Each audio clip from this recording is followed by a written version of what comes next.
जब मैंने ये पांडव शब्द का जो मैंने थोड़ा सा उसके ऊपर अध्ययन किया, उसके ऊपर रिसर्च की, तो पता चला कि पाली भाषा में पंडु नाम का एक शब्द है और पंडु का अर्थ होता है पीला। और पीला जैसे उसमें जो पीला या जो चिवर जो पहनते हैं बौद्ध भिक्खु, उसका जो कलर होता है पीला और थोड़ा सा गेरू रंग का जैसा बिल्कुल एकदम मिट्टी जैसा कलर जैसा होता है।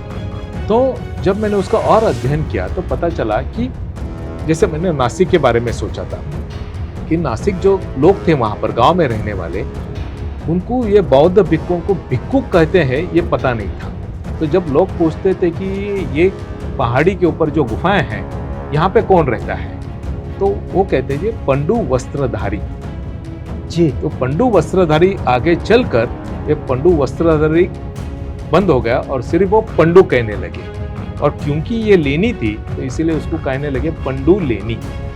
और बाद में चलते हुए ये पंडु लेनी शब्द हो गया पांडु लेनी। और ये पांडु लेनी के बाद में लोगों ने उसको पांडव लेनी कहना शुरू किया। और जब पांडव कहने लगा तो उन्होंने जो मिथक है हमारे देश में प्रचलित पांडवों की कथा, ये पांडव शब्द उसके साथ जोड़ दिया। ब्राह्मी ये नाम बिल्कुल गलत है। ब्राह्मी ये नाम हमारे ऊपर थोपा गया चीज है, ये बिल्कुल ही गलत है। और मैं ये पूरे होश हवस और जिम्मेदारी के साथ कहता हूँ कि हिंदुस्तानी के ऊपर, या फिर ये कहिए कि हमारे यहाँ के जो कुछ स्कॉलर्स रहे होंगे 100 साल में, उस वक्त 100 साल पहले, उन्होंने ये ब्राह्मी नाम इस प्राचीन लिपि के नाम पे ऊपर थोपा गया नाम है। हमें भारत का इतिहास का पुनर्लेखन करना चाहिए। वो इस कारण है कि पिछले 100 साल में भारत के इतिहास और खासकर बौद्ध सभ्यता या संस्कृति के बारे में बहुत सारा गलत चलत या अनाप शनाप लिखा गया है, जिसे हमें करेक्ट करना पड़ेगा। क्योंकि ये लिपि में जितने भी अभिलेख लिखे हैं, ये सारे अभिलेख की भाषा पाली प्राकृत है। फिर जब मैंने पढ़ा इयम धम्म लिपि, तब मेरे समझ में आया कि पाली व्याकरण के मुताबिक इसका अर्थ होता है ये धम्म लिपि। तो उस समय में श्रीलंका के राजा थे, राजा वट्टगामिनी जी। उनके समय में सबसे पहले पाली त्रिपिटक को लिपिबद्ध किया गया। और ये जब लिपिबद्ध किया गया, और यहाँ पर मैं ये बताना चाहता हूँ, ये जो भारत की सबसे प्राचीन लिपि है, जिसे हमने बड़े प्रमाण के साथ साबित कर दिया कि यह ब्राह्मी न होते हुए ये धम्म लिपि है। पत्थर पर जी जो भी शिल्प उकेरे गए हैं, उसको बनाए गए हैं छन्नी हथौड़े से, ये बौद्ध सभ्यता की देन है। आवाज विशेष कार्यक्रम में आपका स्वागत है। आवाज में आज हमारे साथ है अतुल भोसेकर। ये नाम अपने आप में इतना परिचित नाम है कि जहां जहां धम्म लिपि की बात आती है वहां अतुल भोसेकर जी का नाम आता है। लेकिन आपको बताएं कि धम्म लिपि या फिर शब्दों की जो व्याख्या है, शब्दों का परिचय है, या फिर भाषा का अभ्यास है, जो उनके लिए केवल जिज्ञासावश शुरू होता है और इस जिज्ञासा से आगे बढ़ते बढ़ते एक बड़े अनुसंधान का हिस्सा बन जाता है। और अनुसंधान का हिस्सा बनने के बाद आज वो एक स्थापित भाषाविद के रूप में सबसे परिचित हो जाते हैं। आपको बताएं कि अतुल भोसेकर जी का वास्तविक जो क्षेत्र रहा है, उनकी पढ़ाई होती है विज्ञान से, लेकिन उनका वास्तविक क्षेत्र है बिजनेस का मैनेजमेंट, और सफल मैनेजर है वे, सफल एडमिनिस्ट्रेटर है बिजनेस के। लेकिन जिज्ञासा उनकी उन शिलालेखों पर लिखी गई जो भाषा है, जो शिलालेख इस बात के लिए जाने जाते हैं कि यदि भारत को सोने की चिड़िया कहा जाता है तो वो काल जो सम्राट अशोका का काल आता है, देवानाम प्रिय प्रियदर्शी सम्राट अशोक का काल। और उस काल को के लिए जो कहा जाता है कि ये वो काल था जब भारत सोने की चिड़िया के रूप में पूरी दुनिया में प्रसिद्ध था और परिचित भी था, जिसकी गवाही आज भी लोग देते हैं। हम आज समझने का प्रयास करेंगे कि उस काल का जो परिचय शिलालेखों से आया, इन शिलालेखों में जो लिपि आई, वास्तव में इस लिपि के साथ क्या क्या होता चला गया। और यदि हम मानव सभ्यता के विकास का थोड़ा सा भी अध्ययन करते हैं तो इस अध्ययन में ये बात जरूर पता चलती है कि लिपियों का इस सभ्यता के विकास में बड़ा खास महत्व होता है। आज हम सीधे जुड़ते हैं। सर, कार्यक्रम में आपका स्वागत है।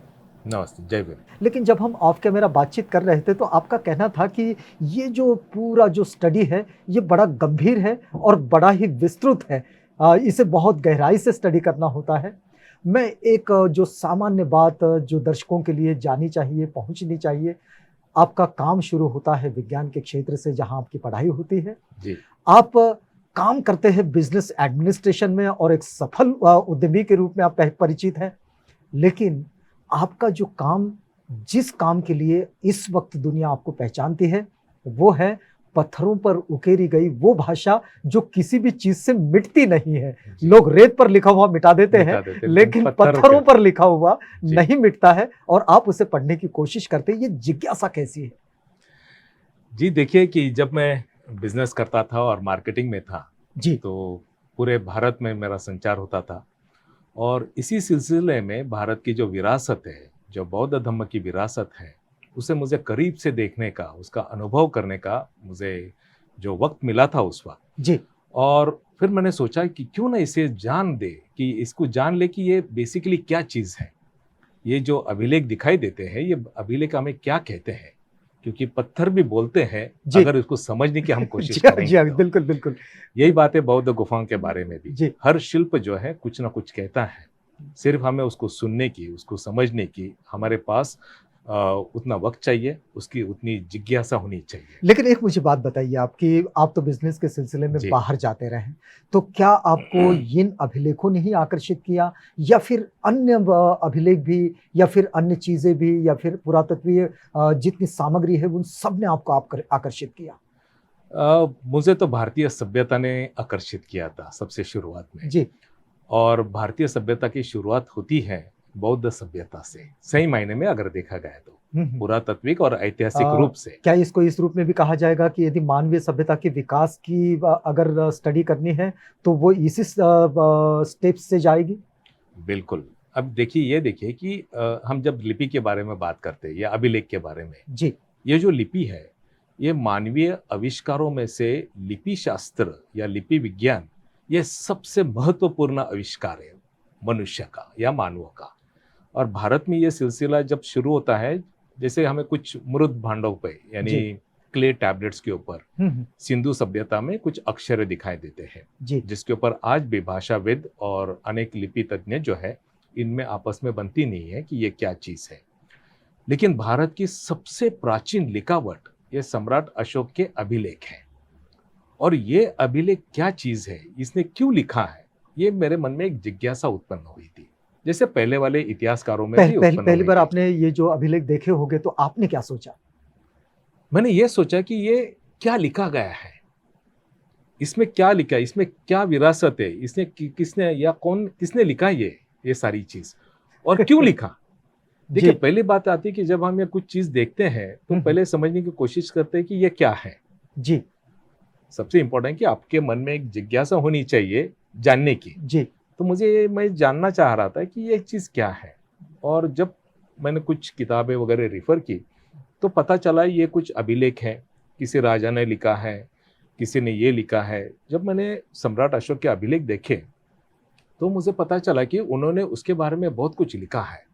और फिर ये राजा के बारे में उसको और जानने के लिए मैं उसके सारे अभिलेखों को पढ़ना शुरू कर दिया। लेकिन ये आपने शुरुआत कैसे की?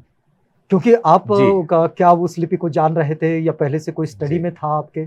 नहीं, मैंने सबसे पहले जब वो अभिलेख देखे तो पहले मैंने उनका ट्रांसलेशन पढ़ा, जो मेरे पहले बहुत सारे इतिहासकारों ने अपने किताबों में दर्ज करके रखा है। लेकिन मेरी मन ये कह रहा था कि भाई, अगर तुझे सही में जानना है, तुझे वो लिपि सीखनी पड़ेगी। और इसीलिए मैंने, मेरे एक दोस्त थे जो उस वक्त पुणे विद्यापीठ में वो कार्यरत थे जी। और मैंने उनसे कहा कि उन्हें रिक्वेस्ट की कि मुझे वो लिपि पढ़ाएं। इसके पहले मैं आपको बता दूं कि मैं पुणे में अनेक प्रोफेसर के पास गया और उनको रिक्वेस्ट की कि मुझे ये लिपि सिखाएं।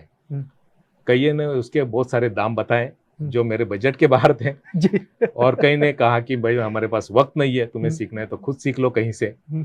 तो ये जो मेरे दोस्त मिले थे मुझे, जो उस वक्त कार्यरत थे वहाँ पर, प्रोफेसर अनिर्बान दास, ये भारत के सबसे बेहतरीन लिपि तज्ञ हैं, जिन्हें भारत के करीबन 35 से भी ज़्यादा प्राचीन लिपियों का तज्ञ माने जाते हैं। तो मैंने उनसे सीख लिया। और जब मैंने सीखा और जब मैंने सम्राट अशोक के अभिलेख को पढ़ना शुरू किया तो मेरे मन में ये अलग से एक समाधान चाह गया कि मैं कुछ बहुत करीब से जान रहा हूँ।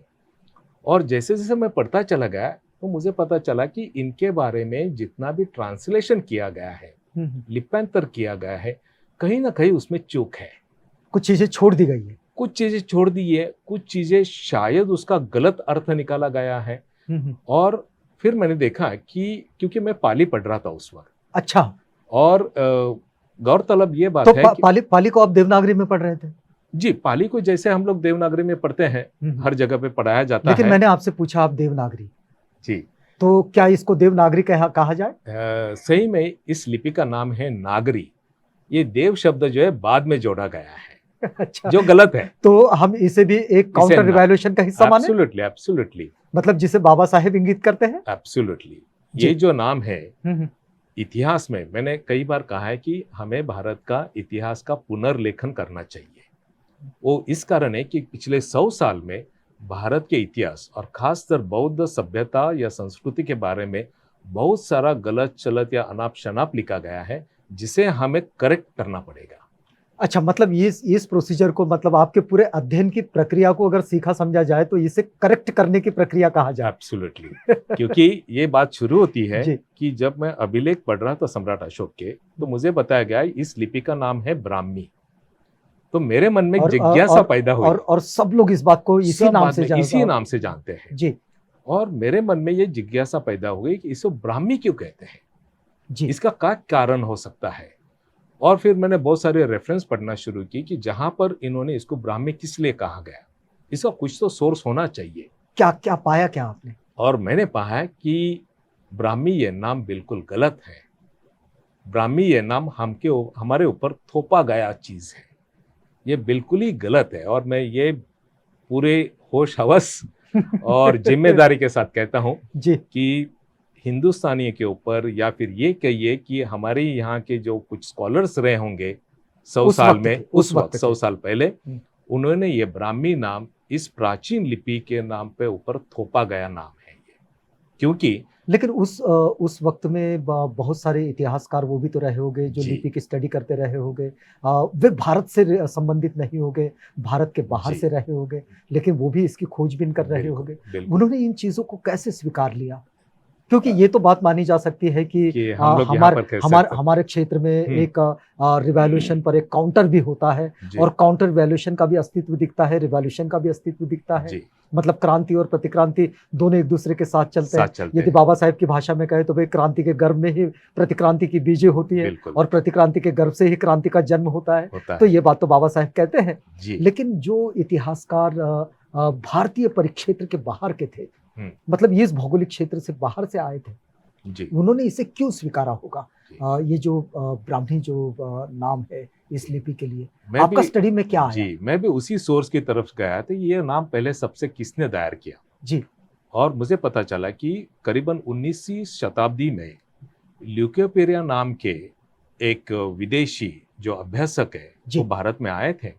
और जब उन्होंने लिपि का अध्ययन किया, उसके पहले मैं आपको बताना चाहता हूं सभी दर्शकों को कि 1837 में जेम्स प्रिंसेप नाम के एक इंजीनियर जो थे, इन्होंने सम्राट अशोक के सारे अभिलेख पढ़े थे, उसकी वर्णमाला, उसके सारे स्वर, उसके सारे व्यंजन, जिन्होंने भारत में बहुत सारे खुदाई के भी काम किए। हाँ, खुदाई का काम तो अलेक्जेंडर कनिंघम साहब ने किया। नहीं, अब जेम्स प्रिंसेप जो थे, प्रिंसेप भी थे उसमें। हाँ, जेम्स प्रिंसेप जो थे, इनका सारा जो था इंटरेस्ट जो था, इनका सिर्फ लिपियों के ऊपर था, अभिलेख के ऊपर ये काम कर रहे थे। अच्छा, मतलब अभिलेखों को स्टडी कर रहे थे। और काफी मेहनत के बाद उन्होंने इस सम्राट अशोक के जो अभिलेख हैं, इसको सारे उन्होंने पढ़ निकाले और उन्होंने इसकी एक वर्णमाला तैयार की, ताकि आने वाले कल में सारे की चीज वो वर्णमाला देखकर सम्राट अशोक के अभिलेख पढ़ सके। मतलब सारे अल्फाबेट्स को एक जगह में लेके आए। और उन्हीं के कारण वो जो उन्होंने अभ्यास किया था, या फिर उन्होंने जो वर्णमाला तैयार की थी ये अभिलेखों की, उसी के कारण हम लोग सम्राट अशोक और उसके बाद वाले बहुत सारे राजाओं के अभिलेख पढ़ सकते हैं जी। ये सबसे एक बेहतरीन और इम्पोर्टेंट काम किया उन्होंने। लेकिन उन्होंने एक बात जरूर यहाँ पर दर्ज की थी, उन्होंने ये कहा था इस लिपि का जो नाम होना चाहिए, चूंकि ये लिपि में जितने भी अभिलेख लिखे हैं, ये सारे अभिलेख की भाषा पाली प्राकृत है। अच्छा, तो इन्होंने उस वक्त इसका नाम इंडो पाली दिया था, ये स्क्रिप्ट का नाम, लिपि का नाम इंडो पाली दिया था। लेकिन 19वीं शताब्दी में जब ल्यूकोपेरिया यहाँ पर आए थे और यहाँ पे उस वक्त भारत में जो इतिहासकार जो थे, तो उनसे साथ उन्होंने कुछ बातचीत की होंगी, कुछ रिसर्च किया और फिर उन्होंने कहा कि इस लिपि का नाम इंडो पाली या जो भी अलग नाम नहीं है, इसका नाम ब्राह्मी लिपि है। और ब्राह्मी लिपि नाम होने के लिए उन्होंने 3 रेफरेंसेस दिए। पहला रेफरेंस दिया ललित विस्तार ग्रंथ का, जिसमें करीबन 64 लिपियों के नाम है और उसमें पहला नाम है ब्राह्मी, दूसरा नाम है खरोष्टी और बाकी बहुत सारे लिपियों का नाम है जी। दूसरा रेफरेंस उन्होंने दिया जैन ग्रंथ का, जिसका नाम है सामवायांग सूत्र। इस सूत्र में 16 लिपियों का नाम है, उसमें पहला नाम है बम्बी। और तीसरा रेफरेंस उन्होंने दिया चीनी भाषा का शब्दकोश, उसमें एक नाम रेफरेंस आता है ब्राह्मी के लिए। ये सारे जो ग्रंथ लिखे गए हैं ये 6ठी शताब्दी के बाद वाले ग्रंथ हैं, 11वीं शताब्दी तक लिखे हुए ग्रंथ हैं जी। तब उन्होंने दिया। उस वक्त ब्यूलर साहब थे यहाँ पर भारत में, जॉर्ज ब्यूलर, बड़े प्रसिद्ध इतिहासकार, उन्होंने उसमें हमें भर दी और उन्होंने उसको लिख दिया। जब मैंने उसके ऊपर पढ़ना शुरू किया तो मुझे ऐसा लगा कि ल्यूकोपेरिया साहब ने और ब्यूलर साहब ने कुछ गलत किया है, शायद उनके समझ में थोड़ी सी गलती हुई है, क्योंकि ब्राह्मी नाम ये कोई भी अभिलेख में नहीं आता है, सम्राट अशोक के अभिलेख में कहीं भी नहीं आता है। दूसरा बात मैंने देखा है कि गौर किया उसके ऊपर कि ब्राह्मी जब लिखते हैं तो ब का जैसे है ना, हम लोग नीचे वो क्या कहते हैं उसको, वो डंडी लगाते हैं, ब्र करते हैं, रफार कहते हैं, ब्र। तो ये ब्र जो शब्द है इसको हम जो अशोक के इंस्क्रिप्शन है उसमें लिख ही नहीं पाते, उस लिपि में लिख नहीं सकते हैं। तो इसका मतलब है डेफिनेटली इस लिपि का नाम ब्राह्मी नहीं होगा, ये मेरा मन मुझे कह रहा था, लेकिन उसके लिए मेरे पास प्रमाण नहीं थे उस वक्त। तो फिर मैंने पढ़ाई शुरू कर दी उसके ऊपर जी। और फिर मैंने ये जाना कि सम्राट अशोक ने जो अभिलेख लिखे उसकी शुरुआत होती है इयम धम्म लिपि देवानंग पियेन पियदसी रैया लिखापेती। तो इसमें इयम धम्म लिपि ये जो शब्द है इसका बहुत सारे इतिहासकारों ने पिछले 100 साल में गलत अर्थ निकाला है। इन्होंने कहा ये धर्मलेख में देवों का प्रिय राजा लिखता है। अभी धम्मलिपि शब्द को इन्होंने धर्मलेख लिखा।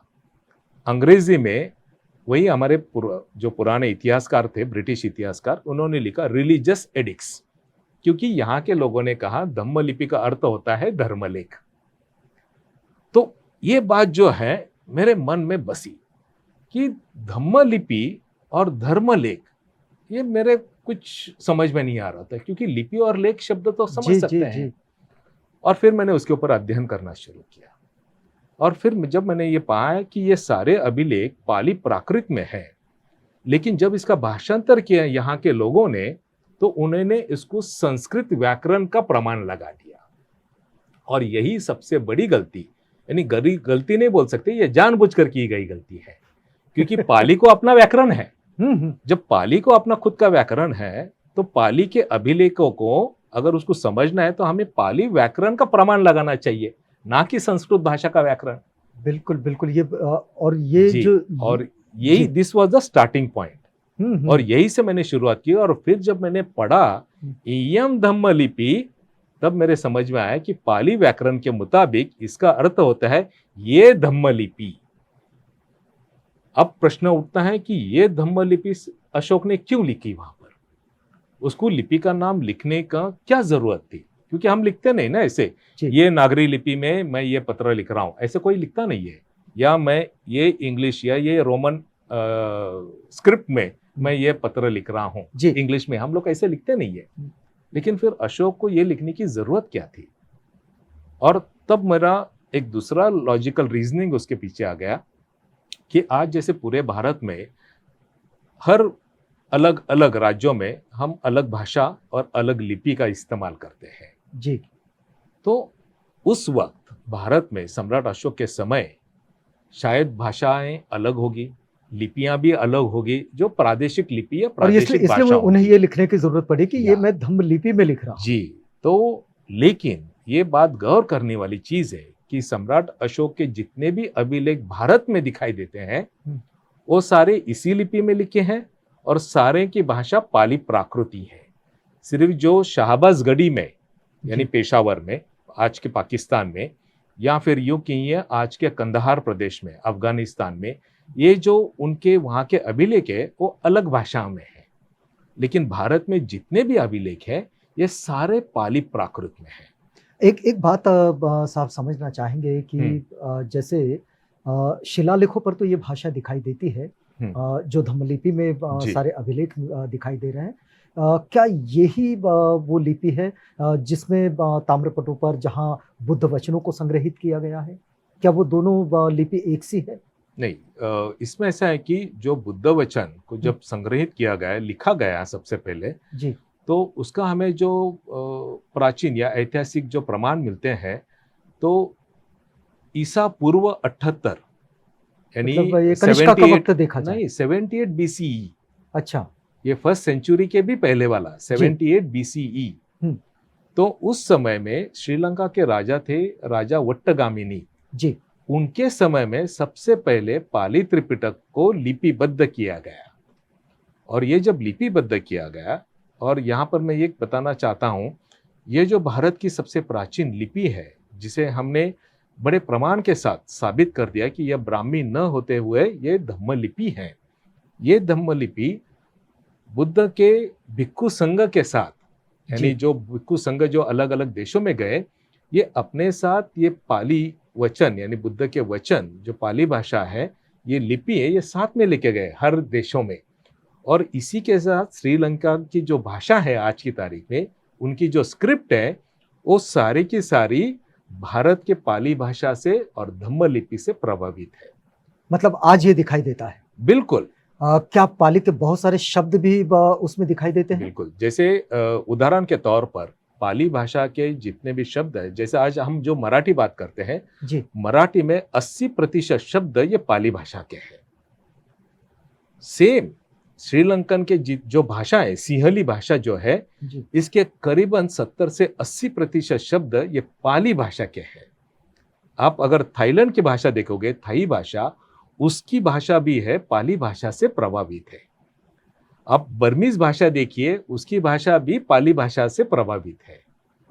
या फारसी उर्दू पर कितना प्रभाव दिखाई देता है इसका? फारसी उर्दू के ऊपर बिल्कुल, ये भाषाएं बिल्कुल अलग है, क्योंकि इनकी जो सोर्स है जी, जो जहां से ये पैदा हुई है वो बिल्कुल अलग प्रादेशिक जगह है, तो ये वहां से हुई अच्छा, लेकिन अभी थोड़ी देर पहले आपने कहा था कि जैसे कंदहार का जो इलाका है, इस इलाके को अगर देखा जाए तो यहाँ दूसरी लिपि दिखाई दी। हाँ। वो जो लिपि है वो, लेकिन वो शिलालेख जो है, वो अभिलेख जो है, वो सम्राट अशोक कालीन है जी, अशोक के काल के हैं। तो उसमें जो भाषा है उसको किस नाम से चिन्हित किया गया? देखिए वहां पे अभी जैसे गांधार प्रदेश है जी, ये फिलहाल तो अफगानिस्तान एरिया में चले जाता है जी, तो उस वक्त तो प्रदेश ही अलग था। क्या अभी जो उसको जैसे बामियान के नाम से जाना जाता है, तब भी बामियान के नाम से जानते थे? बिल्कुल, उसको बामियान नाम ये सबसे पुराना है। जब वहां पे बौद्ध गुफाएं बनाई गई, हाँ, तब ये नाम गया उसके ऊपर। अच्छा, हाँ, ये बाम ईयान, इसका मतलब ये बुद्ध का प्रदेश है। अच्छा, इसका जो नाम है, ये जो पहाड़ी है, इसके ऊपर बहुत सारे बौद्ध गुफाएं हैं जो उस वक्त उत्कीर्ण किए गए थे। बहुत सारे बौद्ध शिल्प हैं वहां पर। ये पूरे प्रदेश का नाम इसीलिए वहां पर पड़ा जी। और ये सम्राट अशोक के समय जो था, ये पूरा जो प्रदेश है ये मगध साम्राज्य का एरिया था। मगध साम्राज्य इतना फैला हुआ था, जैसे आज के पेशावर तक पहुंच गया था जी। उसी वक्त ये अफगानिस्तान जो था, आज का अफगानिस्तान, ये उस वक्त वहां ये मगध साम्राज्य का एरिया था, ये भाग था, लेकिन ये बॉर्डर लाइन पर था। और जैसे मैंने पहले कहा था कि विभिन्न प्रदेशों में विभिन्न भाषाएं थी, तो वो जो प्रदेश है, कंदाहार जो प्रदेश था, वहां पर पाली भाषा कम और वहां की जो भाषा है जिसको हम लोग गांधारी कह सकते हैं, आरमाइक लिपि कहते हैं आज के तारीख में, जी। ये उन लोगों को समझ में आती थी। इसीलिए अशोक ने उस एरिया में, उस प्रदेश में जब वो शिलालेख उत्कीर्ण किया, उन्होंने उन लोगों को समझने के लिए उनकी भाषा में और उस लिपि का इस्तेमाल किया, जिसको आज हम खरोष्टी लिपि के नाम से जानते हैं। अच्छा, मतलब वो जो उस तरफ मिलती है वो वो खरोष्टी, खरोष्टी लिपि है। और जो यहाँ यहाँ पर मिलती है पूरी, ये धम्म लिपि है। जी, धम्म लिपि के ऊपर क्या मैं, हाँ जी खरोष्टी में जो लेख लिखे गए हैं जी वो भी पढ़े गए हैं, जी और जो यहाँ धम्मलिपि में जो लिखे गए हैं ये भी पढ़े गए हैं। जी। इनमें साम्य क्या दिखाई देता है? सामने ये है कि उनके जो वचन है, उनकी जो उनको जो मैसेज देना था जी, लोगों के लिए, वो दोनों जगह पे एक सरीका है, एक कोई सा अलग मैसेज। नहीं है, हाँ, कोई अलग नहीं है। जैसे उन्होंने कहा कि भाई मैंने जो है, आप माँ बाप की सेवा कीजिए, आप फिजूल खर्चा मत कीजिएगा। मैं ये प्रदेश जीता हूँ तो मैं सारी जो प्रजा है ये मेरे बेटे समान है, मेरी संतान समान है, मैं उनके ऊपर उतना ही प्यार करता हूँ। या फिर आप मुझे कोई भी कुछ मेरे प्रजा की जो भी कुछ कठिनाई है तो मेरे तक पहुंच जाए, ये मैं आदेश देता हूँ। ऐसा उन्होंने लिखा है। मतलब ये सामान्य भाषा में अगर कहा जाए तो देवानाम प्रियदर्शी सम्राट अशोक जो है वे अपने ऑर्डर शिलालेखों पर डालते थे। जी, ऑर्डर्स के हिसाब से ऑर्डर्स तो ये उनके जो अधिकारी थे, वो हाँ, हाँ। अधिकारी के लिए ऑर्डर था। अच्छा, लेकिन लोगों को ये समझना चाहिए था कि उनकी उनकी ये दृष्टि थी कि लोगों को समझ में आना चाहिए मैंने अपने अधिकारियों को क्या ऑर्डर्स दिए हैं। अच्छा, मतलब जनता भी उससे परिचित जनता के रहे। परिचित हो जाए हाँ, कि हाँ। मैंने अपने अधिकारों को बताया है कि लोगों को कोई जो भी समस्या है वो इमीडिएटली उसका निपटारा किया जाए, और अगर अधिकारी नहीं सुनते हैं तो मेरे तक वो कंप्लेंट उनकी जो भी है वो आनी चाहिए। तो लोगों को एक ये बोलते हैं ना हम लोग कि हमारे राजा के प्रति, कि हमारे राजा जो है हमारी सही में हमारा ख्याल रखता है, हमारी जो भी कठिनाई है उसके ऊपर ध्यान है हमारे राजा का, ये लोगों में विश्वास पैदा करने के लिए। मतलब यदि उस वक्त की भाषा में कहे तो राजा का धम्मिक होना, या जी, फिर इस वक्त की भाषा में कहे तो एक लोक कल्याणकारी राज्य लोक की का कल्याणकारी संकल्पना को राज्य। विकसित करना। बिल्कुल। इसीलिए जब सम्राट अशोक के अभिलेखों को कहा जाता है ये रिलीजियस एडिक्स है, ये बिल्कुल गलत शब्द है। उनके सारे जितने भी अभिलेख हैं ये रिलीजियस एडिक्स नहीं है, ये मॉरल एडिक्स है, जिसमें उन्होंने नीति कहा है कि जिसको हम कहते हैं नीति तत्व, नीतिमान जो कहा जाता है, कि these are all moral edicts. आप कितना मानते हैं कि राजनीति ये जो शब्द है ये इसी से प्रभावित होकर निकला, आज उसके संदर्भ कुछ अलग हो गए? बिल्कुल सही। राजनीति शब्द सही मायने में देखा, उसका अर्थ हमें ढूंढना है तो सम्राट अशोक के अभिलेखों में ढूंढना चाहिए। जी, तो आप किस निष्कर्ष पर पहुंचते हैं ये पूरे स्टडी में, क्योंकि इतना गहराई से आपने इसको स्टडी किया है, आप किस निष्कर्ष पर पहुंचे हैं? मेरा निष्कर्ष यह है कि सम्राट अशोक के जो अभिलेख है इसको अभी भी हमने सही मायने में नहीं पढ़ा है। उसके जो अर्थ हैं उसको अगर हमें समझना है तो हमें पाली व्याकरण का इस्तेमाल करना पड़ेगा, तब जाके उसके सही अर्थ हम सामने ला सके। जैसे हमने पढ़ा कि इयम धम्म लिपि, ये धम्म लिपि में हर जगह पे हमने कहा कि जैसे कहते हैं कि देवानम पियेन, तो लोगों ने कहा इंग्लिश में ट्रांसलेशन या हिंदी में ट्रांसलेट किया देवों का प्रिय, गॉड्स फेवरेट। अभी गॉड जब कहते हैं तो ये अलग मायने लगता है जी, लेकिन पाली भाषा में देव शब्द का अर्थ अलग होता है। पाली भाषा में देव शब्द का मायने होता है जो एक बड़ा विद्वान है, बड़ा अभ्यासु है, बड़ा संस्कारी थे, बड़ा पूजनीय है, बड़ा आदरणीय व्यक्तिमत्व है, उसको देव कहा जाता था। तो सम्राट ये कहना चाहते थे सारे विद्वानों का मैं प्रिय, देवानम पियेन, पियदस्सी, देखने में जिसका व्यक्तिमत्व बड़ा सुशील है, बड़ा भारदस्त है, जिसको हम कह सकते हैं, ऐसा व्यक्तिमत्व, ऐसा राजा ये लिखता है जी। वो कहीं पर भी कहते नहीं कि मैं आदेश दे रहा हूं, वो कहते हैं कि मैं ये लिख रहा हूं, और वो लिखने में वो सारा चीज लिखते हैं कि मेरी अपेक्षा क्या क्या है, कि मेरे लोगों ने कैसा रहना चाहिए, उन्होंने अपना जीवन कैसा व्यतीत करना चाहिए, कैसे हिंसा को टालना चाहिए जी। और सम्राट ये भी कह देते हैं कि अगर कोई भिक्खु सही मायने में विनय का आचरण नहीं करता है तो उन्होंने अभी से करना शुरू करना चाहिए। साथ में लोगों को भी कहते हैं कि भिक्खुओं का भी आदर रखिए, आप उनको भी दान दीजिएगा, उनको भी मदद कीजिएगा। तो ये दोनों तरफ से अगर देखेंगे तो सम्राट अशोक के ये जो आदेश है, these are not religious edicts जी। ये मैं कहता हूँ ये दीज आर मॉरल एडिक्स, कि एक इंसान ने दूसरे इंसान से कैसे बर्ताव करना चाहिए। क्या हम इसको इन शिलालेखों को या फिर इन अभिलेखों को मानवीय सभ्यता के विकास में हम इसे किस स्टेज पर रखना चाहेंगे? मैं तो ये निष्कर्ष पे पहुंचा हूं कि सम्राट अशोक के अभिलेख अगर हमारे पूरे भारतीयों ने अगर उसको सही मायने में शालीय स्तर पर सिखाना शुरुआत की तो हमारी जो पीढ़ी बनेगी वो बिल्कुल मॉरल रिस्पॉन्सिबल स्टूडेंट्स बनेंगे।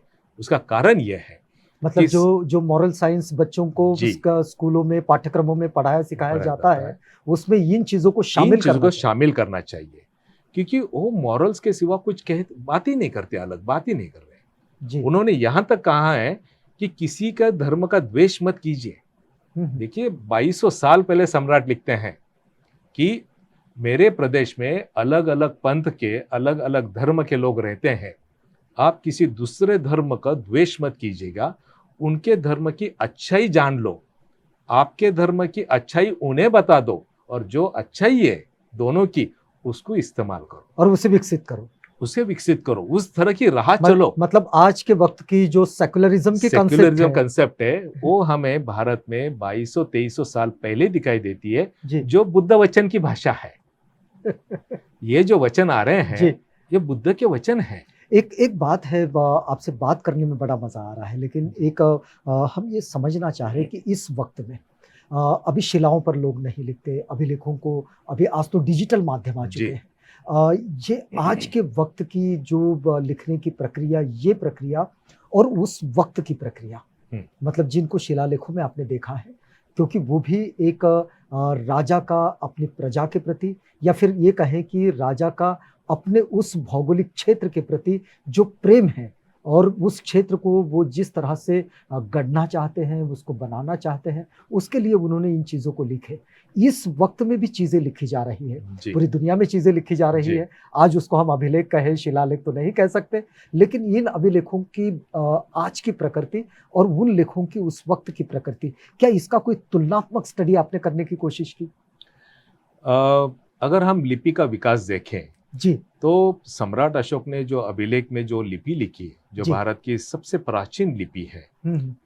तो उसी का विकास होते होते आज की नागरी लिपि तक पहुंच गया है। अच्छा। यानी उदाहरण के तौर पर जब सम्राट अशोक ने क लिखा, जो आज के हिसाब से क्रॉस जैसा लिखा है, जी। और आज का जो क लिखते हैं हम, हिंदी हो या मराठी में हो या बंगाली, ओरिया में, जी। कोई भी भाषा में देखिए भारत की, उसका सम्राट अशोक ने लिखा हुआ क का ही विकसित रूप है।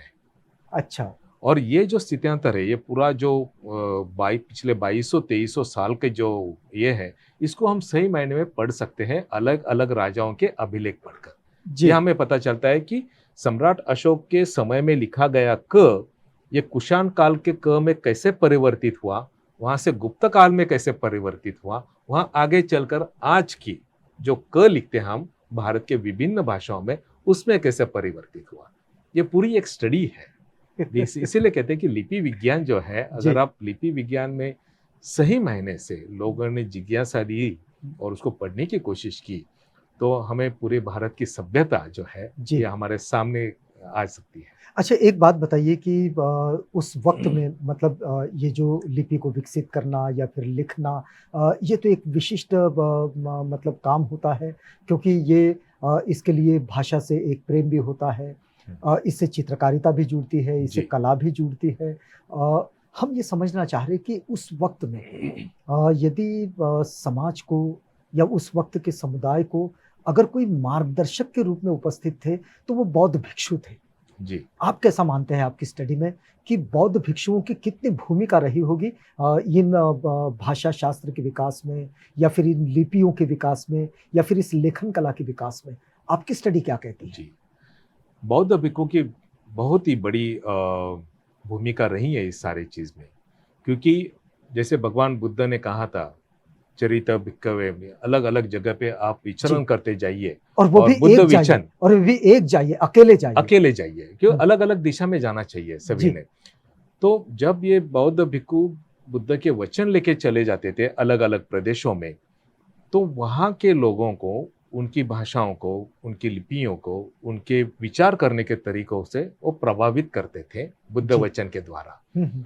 और क्योंकि बुद्ध के वचन जो थे ये मानव कल्याण के मार्ग है, तो लोगों ने उनको अपनाना शुरू किया और इसी ढंग से उनकी लिपि और भाषा भी प्रभावित होने चली गई। और अगर हम भाषा विज्ञान का पूरा जो क्रोनोलॉजी और उसका चार्ट अगर हम सामने रखेंगे तो ये देखने आएगा कि जहां जहां पर बौद्ध भिक्खु गए और उन्होंने जो लिपि और भाषा उनके साथ लेके गए, जैसे धम्म लिपि और पाली भाषा, तो उस प्रदेश की भाषा और लिपि भी प्रभावित होने शुरू हो गई है। तो क्या ऐसा माना जाए कि जो मंगोलियन लिपि है या तिब्बतीय लिपि है, इस पर भी इस लिपि का कोई प्रभाव दिखाई देता है? बिल्कुल, भारत के आसपास के जितने भी देश हैं, उदाहरण के तौर पर Sri Lanka, Laos, Cambodia, Thailand, Burma और ऊपरी प्रदेश हमारे जो है तिब्बत, नेपाल, इनकी सारी जो लिपियां हैं, इनकी भाषा अगर आप देखोगे तो ये धम्म लिपि से प्रभावित है और उनकी भाषा पाली भाषा से प्रभावित क्या है। कोई वर्णाक्षर भी जैसे के वैसे दिखते हैं? नहीं, उनके अलग अलग हो गए हैं। अच्छा। देखिए, इतने पिछले 2200 साल में जो है, जी। जो सम्राट अशोक ने लिखी हुई वर्णमाला है, अभी वो 2200 साल में उसकी संक्रमण होते गया है, उसमें बदलाव आते गया है। कुछ बदलाव जो है वो अपने, जिसको हम कहते हैं कि ग्राफिकल प्रेजेंटेशन में हो गई है। जी। जैसे उस वक्त वो छन्नी और हथौड़े के साथ क लिखते थे, तो जो लिपिकार होता था, जो लेखन करने वाला जो था, जो अभी पत्थर के ऊपर जो उत्कीर्ण करने वाला था, तो अलग अलग समय में वो अलग अलग लेखक होते थे। तो उनकी लिखने की स्टाइल, जैसे आज के तारीख में आप जो लिखावट करोगे पेपर पर जी। और मेरी जो लिखावट है, दोनों की लिखावट में अलग अलग है। अर्थात आप क अलग तरह से लिखोगे, थोड़ा सी उसकी स्टाइल अलग होगी, मेरा क थोड़ा सा अलग होगा। हो सकता है। उसी वक्त ये अलग अलग जो लिपिकार होते थे, जी। उनको वो छन्नी हथौड़े से पत्थर पर उत्कीर्ण करते हुए ना, उनकी अलग अलग स्टाइल होती गई। तो क्या उसको कला की समझ कहा जाएगा? बिल्कुल कला की समझ कहने चाहिए। एक अर्थ से देखा तो कला की समझ है और एक अर्थ से गया तो ये, इसको हमने ये कहना चाहिए कि ये उसका उत्कर्ष होते गया। जी। उसका जो पूरी जो क है या फिर कोई भी अक्षर लीजिए या फिर उसे आधुनिक विज्ञान की भाषा में कहे तो उत्क्रांत होते गया। उत्क्रांत होते गया। उत्क्रांत ये सही मायने में अच्छा शब्द है, क्योंकि यही तो हो गया है। जो क उस वक्त था 2200 साल पहले और आज का जो क है, ये तो उत्क्रांति हो गया ना आज के क तक। जी बिल्कुल बिल्कुल। हाँ, और इसी तरह से ये भाषा ये, लेकिन ये बात सच है कि बौद्ध भिक्खु जहां जहां पर गए, जिस जिस प्रदेश में गए, जिस जिस देश में गए, उन्होंने बुद्ध वचन के साथ बुद्ध वचन की लिपि और बुद्ध वचन की भाषा साथ में लेके गए और उस प्रदेश की भाषा और लिपि को प्रभावित किया। चलिए, बहुत अच्छा लग रहा है आपसे बातचीत करते हुए, लेकिन एक विषय पर मैं आपका ध्यान आकर्षित करना चाह रहा हूँ और हमारे दर्शकों के लिए भी इस बात को पहुँचाना चाह रहा हूँ। ये बड़ा एक महत्वपूर्ण विषय है। जैसा अभी आपने कहा कि भाई ये जो लिपि उकेरने वाले जो लोग थे, जिन्होंने पत्थरों पर वो तराश कर छिन्नी हथौड़े से ये जो सारा काम किया है, ये एक बड़ा विकास हम गुफाओं में भी देखते हैं। जी। जिन्हें बौद्ध गुफाओं के नाम में जानते हैं लोग, जैन गुफाओं के नाम से जानते हैं, कुछ गुफाओं को अभी अलग अलग नामों को नाम भी देने लगे हैं लोग। लेकिन एक बात हम समझने का प्रयास करेंगे कि इन गुफाओं में अगर हम आज भी देखते हैं तो ये गुफाएं केवल गुफाएं नहीं लगती। इन गुफाओं में कुछ आइडियोलॉजी दिखाई देती है। बहुत सारी जगह में ऐसे लगता है कि ये बहुत विद्वान लोग रहे होंगे जिन्होंने इस चित्र को बनाया होगा। मतलब ऐसे नहीं लगता कि ये केवल कोई पेंटर रहा होगा, ये केवल कोई चित्रकार रहा होगा। ऐसा भी यदि हम अजंता को देखें तो एक उसका बड़ा विकसित रूप दिखाई देता है। या फिर हम भीमबेटका तरफ गए तो वहाँ की चीज़ों को देखकर, वहाँ के शिल्पों को देखकर, या फिर हम खजुराहो तरफ जाए तो उस तरफ भी जो चीज़ें दिखाई देती, एक ऐसे लगता है कि किसी विषय को समझाया जा रहा है इन चित्रों के द्वारा। आपको क्या लगता है कि ये जो चित्रकार या कलाकार या शिल्पकार या फिर उस वक्त ये जो तराशने वाला जो कलाकार था, ये कलाकार क्या भिक्षु रहे होंगे या फिर ये सामान्य लोग रहे होंगे? क्योंकि इस वक्त में जो चीज़ें मिलती है उससे इतना संदर्भ तो ज़रूर मिलता है कि इसमें 100 साल तक काम किया गया, कहीं 500 साल, कहीं 800 साल, कहीं 900 साल, इतना काम किया गया। आपका ये सारा स्टडी क्या कहता है कि ये कौन लोग रहे होंगे? क्योंकि एक गीत बड़ा फेमस है कि ये कौन चित्रकार है, लोग पूछते हैं ऐसा, है ना। और अब जहाँ तक एक बड़ा खास संदर्भ साहिर लुधियानवी का मिलता है, वे कहते हैं कि भाई किसी पत्थर की मूर्त से मोहब्बत का मोहब्बत इरादा ऐसा है। हाँ, जो पत्थरों पर उकेरी गई मूर्त है उससे मोहब्बत जी। का इरादा है। मतलब इतनी जो जीवंतता है, इस जीवंतता पर आपका अध्ययन क्या कहता है? जी। आपका निरीक्षण क्या कहता है? मैं ये बताना चाहता हूँ कि जी, पत्थर पर जी, जो भी शिल्प उकेरे गए हैं, उसको जी, बनाए गए हैं जी, छन्नी हथौड़े से, ये बौद्ध सभ्यता की देन है। केवल। केवल बौद्ध सभ्यता की देन है। सबसे पहले पत्थर पर जिसको हम कहते हैं उकेरा गया या फिर उसके ऊपर जो, तो सम्राट अशोक ने उसकी शुरुआत की। उसके पहले भारत में कहीं पर पत्थर के ऊपर कोई भी शिल्पकला, कोई भी लिपि, कोई भी चीज लिखी नहीं गई अच्छा, थी। ये भारत के बाहर कहीं पहले से था? भारत के पहले तो दूसरी देशों में था। जैसे हम देख सकते हैं कि रोम में था। उस समय में जितने भी सारे जो राजाओं थे अलग अलग प्रदेशों में, वहां पर तो ये काम चल ही रहा था। ये हम ये कह सकते हैं कि भारत में जो शुरुआत की थी, जी, उस मगध साम्राज्य है, सम्राट अशोक ने शुरुआत की थी। और सबसे पहली गुफाएं जो है, जो आज के तारीख में जिसको बाराबर और नागार्जुनी गुफाएं करके जाना जाता है, ये भी सम्राट अशोक ने सबसे पहले उत्कीर्ण की थी। और वहीं पर उन्होंने अभिलेख भी लिखा हुआ है। अशोका जब ये काम कर कर रहे थे तो उनके मन में क्या रहा होगा? क्या ये कहीं शिलालेखों पर, उनके अभिलेखों में कहीं लिखा उन्होंने? देखिए, गुफाएं जो शुरुआत की थी, जी। इसके पीछे एक बहुत बड़ा कारण है। हुँ, हुँ। बौद्ध भिक्खु, यानी अगर हम विनय पिटक पढ़ते हैं, जी, तो उसमें भगवान बुद्ध ने जो वर्षावास होता है, जैसे बारिश का मौसम होते, जी, जी, 3 जी। महीना जो लगातार बारिश होती है, उस वक्त बौद्ध भिक्खु को एक गांव से दूसरे गांव में जाने के लिए काफी तकलीफें होती थी। और जब उन्होंने बुद्ध से ये बात कही, तो बुद्ध ने कहा कि एक काम कीजिए, आप 3 महीने के लिए जो है, आप एक ही जगह पर जो है, एक ही स्थल पे रहिएगा। तो उस वक्त यानी बुद्ध के समय पे, या तो वो जंगल में एक बड़े पेड़ के अंदर रहते थे, या फिर कुछ कुटिया बनाते थे जी, लकड़ियों की। और फिर वो कुटिया जो है 3 महीने के बाद, जो भी जिसको वो वर्षावास कहते थे, वर्षावास खत्म होने के बाद वो अपना अलग अलग गाँव में जाना शुरू कर देते।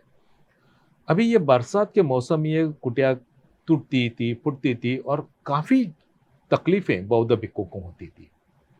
सम्राट अशोक ने जब ये पहली बार ये देखा सारी चीज कि बौद्ध भिक्खुओं की काफी सारी तकलीफें होती है, तो उन्होंने सबसे पहले पत्थरों में गुफाएं उत्कीर्ण करना शुरू किया, और वहां पे उन्होंने भिक्खुओं को दान दिया। सब मतलब शुरुआत में इस इससे इतनी ही बात जुड़ी थी कि भई कोई एक निवास की कोई व्यवस्था की निवास जाए। हो, जी। वर्षावास के समय में एक निवास हो। हुँ। तो उन्होंने पहली ये गुफाएं वहां पर की। और उसके बाद जो बिहार में जब से शुरुआत हुआ, बिहार से ये जो कला है, पत्थर में छन्नी हथौड़े लेके गुफाएं उत्करने का जो कला है, वो बिहार से निकल कर बाहर आके फिर वो आंध्र प्रदेश में आ गई। साथ में उसी वक्त ये वहां से निकल कर महाराष्ट्र में आ गई, महाराष्ट्र से मध्य प्रदेश, छत्तीसगढ़, गोवा चली गई, फिर आगे चलकर ओडिशा वगैरह चली गई। अ, क्या ये कहा जा सकता है कि वर्षा काल के दौरान जो भिक्षु इन गुफाओं में ठहरे हुए थे, उन्हीं भिक्षुओं ने इस चित्रकारिता को जन्म दिया? जी बिल्कुल। बौद्ध गुफाओं का अगर आप पूरा जो काल क्रोनोलॉजी देखते हैं, तो ईसा पूर्व 250 से लेके, यानी 250 बीसी से लेके 4वीं शताब्दी तक जितने भी बौद्ध गुफाएं हैं, ये थेरवाद परंपरा के हैं। अच्छा। इसमें थेरवाद परंपरा और उसके बाद में आती है महायान परंपरा। थेरवाद परंपरा और महायान परंपरा में एक छोटा सा डिफरेंस है।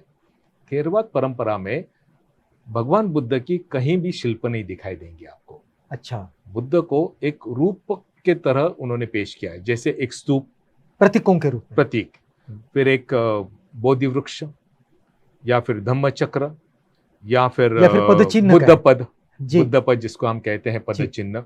इसी से उन्होंने बुद्ध को प्रतीकात्मक वहां पे उन्होंने जिसे ध्यान बौद्ध दिया, साहित्य में सिरिपाद कहा जाता है। सिरिपाद का। जी, और फिर आगे चलकर करीबन 5वीं शताब्दी से लेके करीबन 8वीं 9वीं शताब्दी तक जितने भी गुफाओं में आपको शिल्प दिखते हैं, जिसमें भगवान बुद्ध की प्रतिमाएं हों, बोधिसत्व की प्रतिमाएं हों, या फिर अलग अलग ढंग की प्रतिमाएं, वो सारे जो है वो महायान परंपरा के लक्षण है।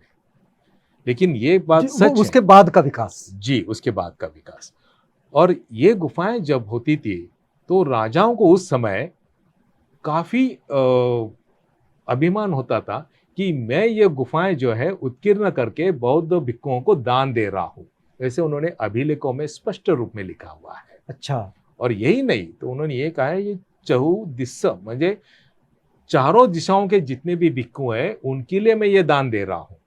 और राजा का देखकर कि राजा दान दे रहा है बौद्ध भिक्खुओं की गुफाओं के लिए, तो बहुत सारे व्यापारियों, साथ में बहुत सारे सधन लोग जिसको हम कह सकते हैं जी। और साथ में बहुत सारे आम तौर पर लोग भी कुछ पुण्य कमाने के लिए, यानी बौद्ध भाषा में इसको पुण्य कहते हैं जी। कुछ समाधान कमाने के लिए बौद्ध भिक्खुओं को गुफाएं दान देते थे और इस गुफाओं में बौद्ध भिक्खु रहते थे। मतलब यदि इस बात को अगर आपकी बात से अगर जोड़कर मैं समझना चाहूँ तो आज जो इनकी जो विशालता दिखती है, इतने जी। विशाल क्षेत्र दिखाई देते हैं, ये उसके पीछे ये मंशा रही होगी कि अधिकतम लोग रह सके, अधिकतम जी। भिक्षु यहाँ ठहर सके। जी। और भिक्खु तो रहते थे वहां पर, लेकिन जो सीनियर मॉन्क्स होते थे जिसको जी। थेर या महाथेर कहते थे या स्थविर कहते थे, जी। जब ये गुफा में रहते थे और जो नवदीक्षित भिक्खु होता था जिसको श्रामणेर कहते थे, जी। जब ये एक साथ रहते तो ये पूरे 3 महीने उनकी वहां पर अध्ययन चलता था, प्रशिक्षण भी होता होगा। प्रशिक्षण होता था। यही विद्यापीठ की सबसे पहली संकल्पना बौद्ध गुफाओं से शुरू हुई थी। मतलब हम केवल इन्हें गुफाओं के रूप में ना समझे और ना देखे, ये हम समझे कि शिक्षा के विकास का जो क्रम है उस जी। क्रम को भी हम इस प्रक्रिया से जोड़कर देख बिल्कुल, सकते हैं। ये शिक्षा केंद्र थी। अच्छा। उस समय की कॉलेजेस और यूनिवर्सिटीज थी। मतलब आज अगर इस रूप में बोधिसत्व बाबा साहेब अगर जब कहते हैं कि बुद्ध विहार मुझे शिक्षा के केंद्र के रूप में होने देखना चाहिए। है जी। या वैसे होने चाहिए, बिल्कुल तो उसके पीछे शायद ये भावना है। बिल्कुल बिल्कुल। और इसी संकल्पना से बौद्ध गुफाओं से नालंदा की निर्मित 4वीं शताब्दी में हुई। अच्छा। अगर आप इसकी पूरी क्रोनोलॉजी देखोगे तो बौद्ध सभ्यता ने इस देश को कितना महान बनाया यहाँ से पता चलता है हमें। लिपि हमने दी, साहित्य हमने दिया, लेखन कला हमने दी, शिल्प कला हमने दी, और जो चित्रकला की आप बात कर रहे थे, जी। अजंता बौद्ध गुफाएं जो है ये भारत के सबसे पहली चित्रकारी है। इसके पहले भारत में मनुष्य स्वभाव, मनुष्य भावना के कहीं पर भी हमें चित्रण नहीं मिलता है। अजंता बौद्ध गुफाएं ये सबसे पहला स्थान है, सबसे प्राचीन स्थान है जहां हमें मनुष्य के भाव भावनाओं के चित्रण दिखाई देते हैं। जी।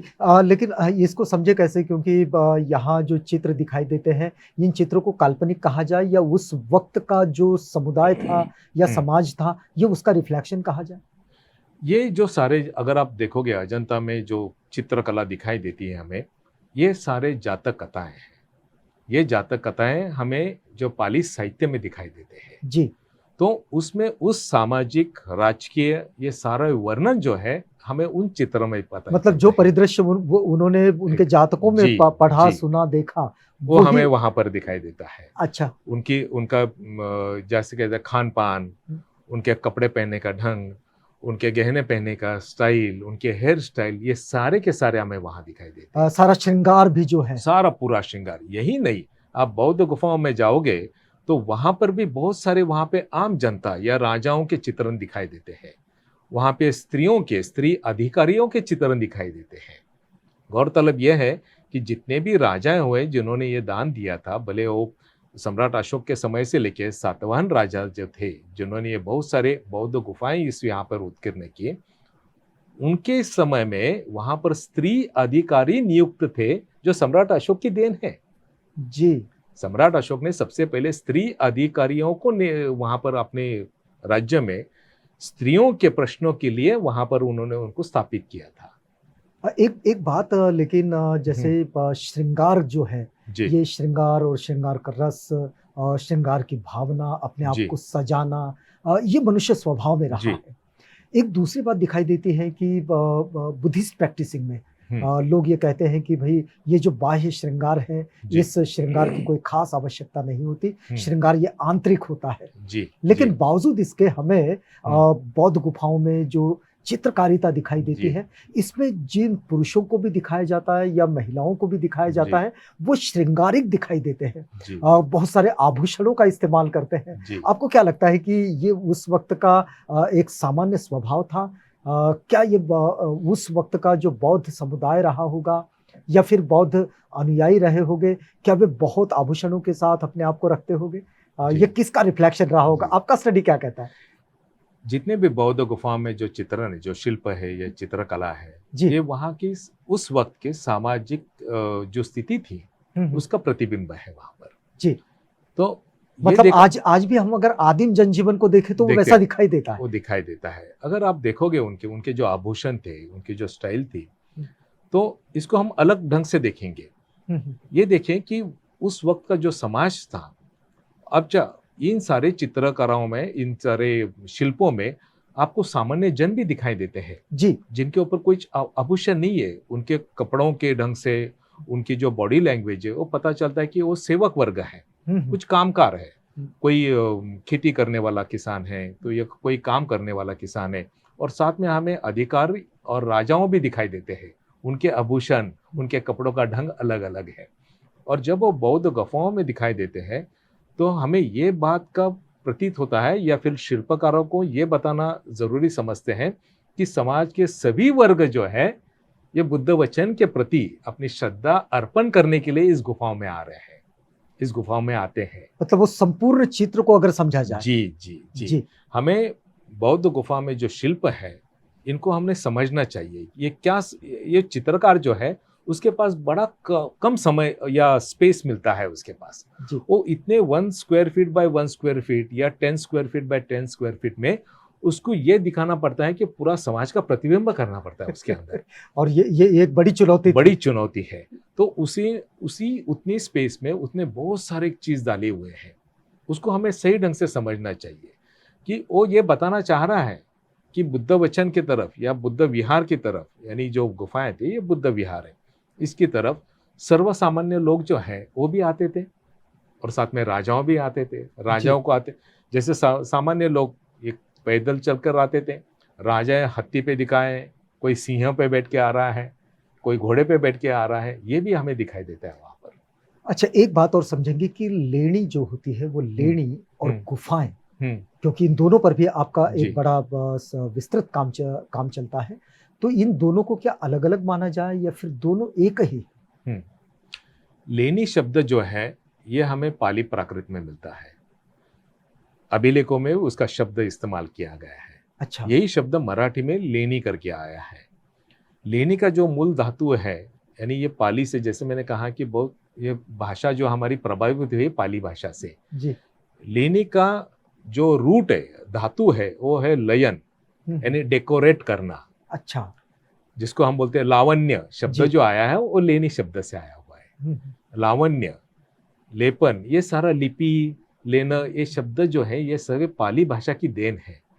तो लेनी का शब्द होता है जिसको डेकोरेट किया हुआ वास्तु, उसका नाम है लेनी। तो ये मराठी में और पाली में शब्द है। जब ये हिंदी में चला गया तो हिंदी में उसको गुफाएं कहने की शुरुआत हुई।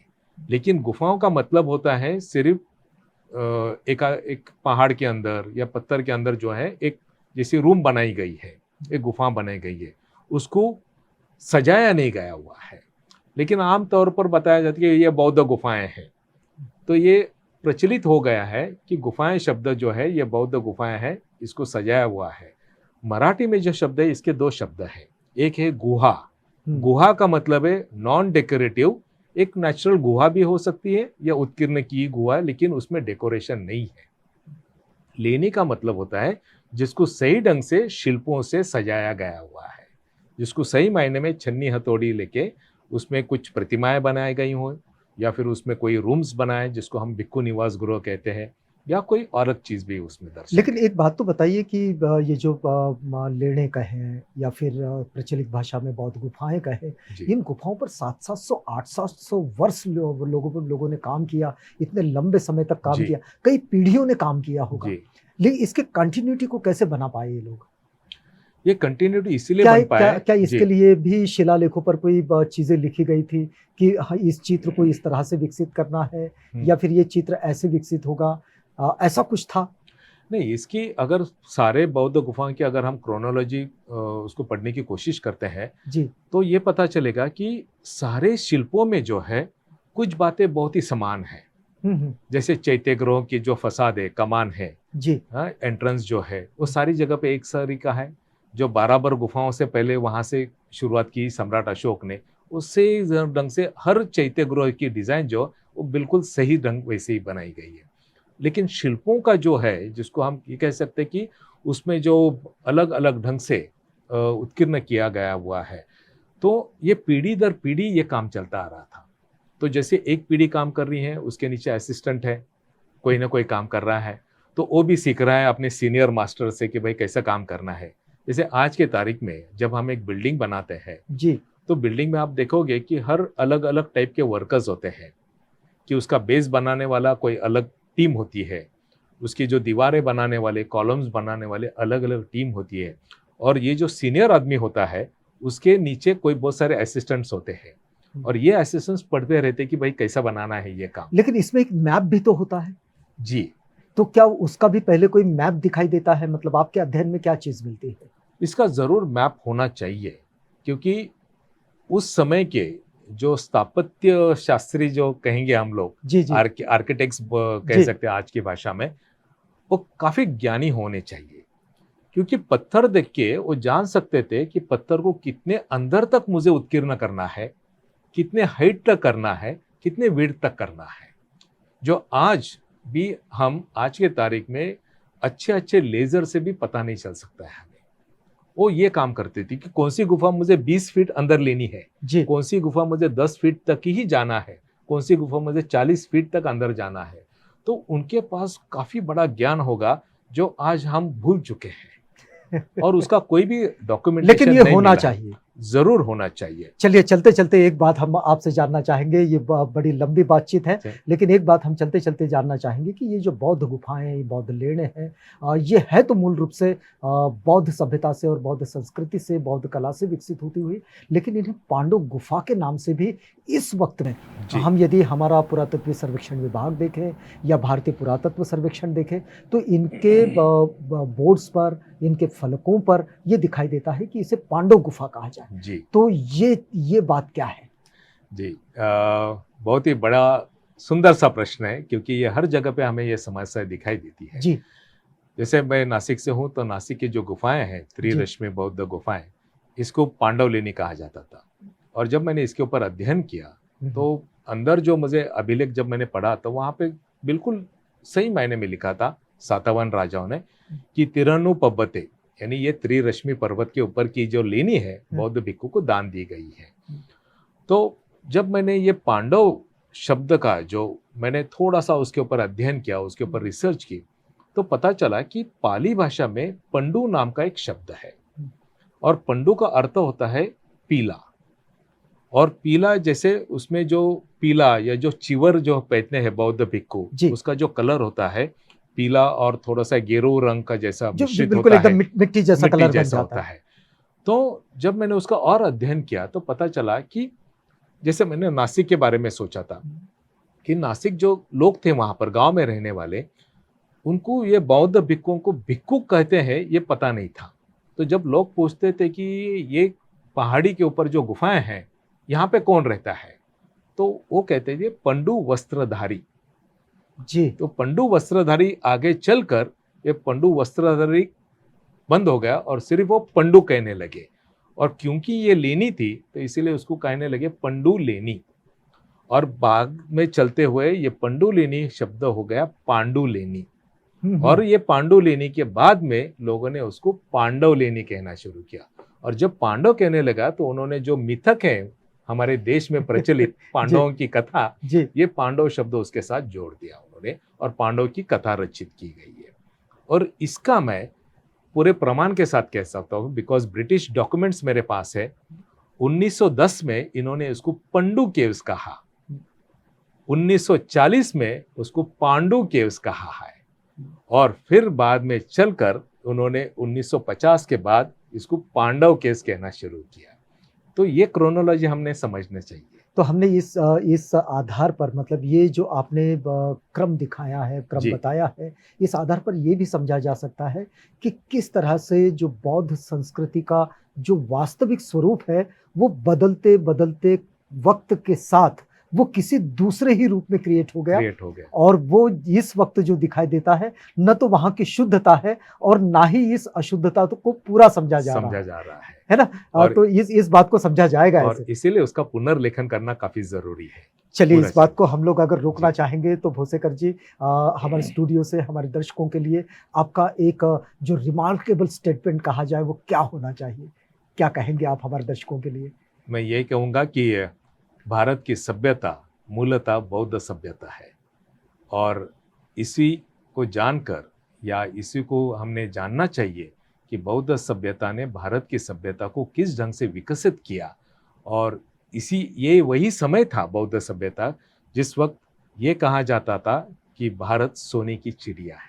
सभ्यता के विकास को बड़ी गहराई से समझकर और समझाकर जो लिपियां हैं, इन लिपियों के जो विशेषज्ञ हैं, और ख़ास तौर पर इस वक्त में चाहे खरोष्टी हो, चाहे फिर जिसे लोग ब्राह्मी कहते हो, लेकिन उसे जाना पहचाना जाना चाहिए केवल एक नाम से, धम्मलिपि के नाम से। और ये किसी भोसेकर जी का आग्रह है इसलिए नहीं, बल्कि ये सम्राट अशोक के अभिलेखों में इसका स्वयं ही उल्लेख मिलता है। बस ज़रूरत है कि इसे व्यवस्थित समझने की और इसको समझाने की। हम यहाँ इस बातचीत में रुकते हैं। सर, आप हमारे साथ आए और हमसे ये बातचीत की, आपका बहुत बहुत धन्यवाद। आप भी बने रहिएगा आवाज़ इंडिया के साथ, प्रोग्राम आगे जारी है।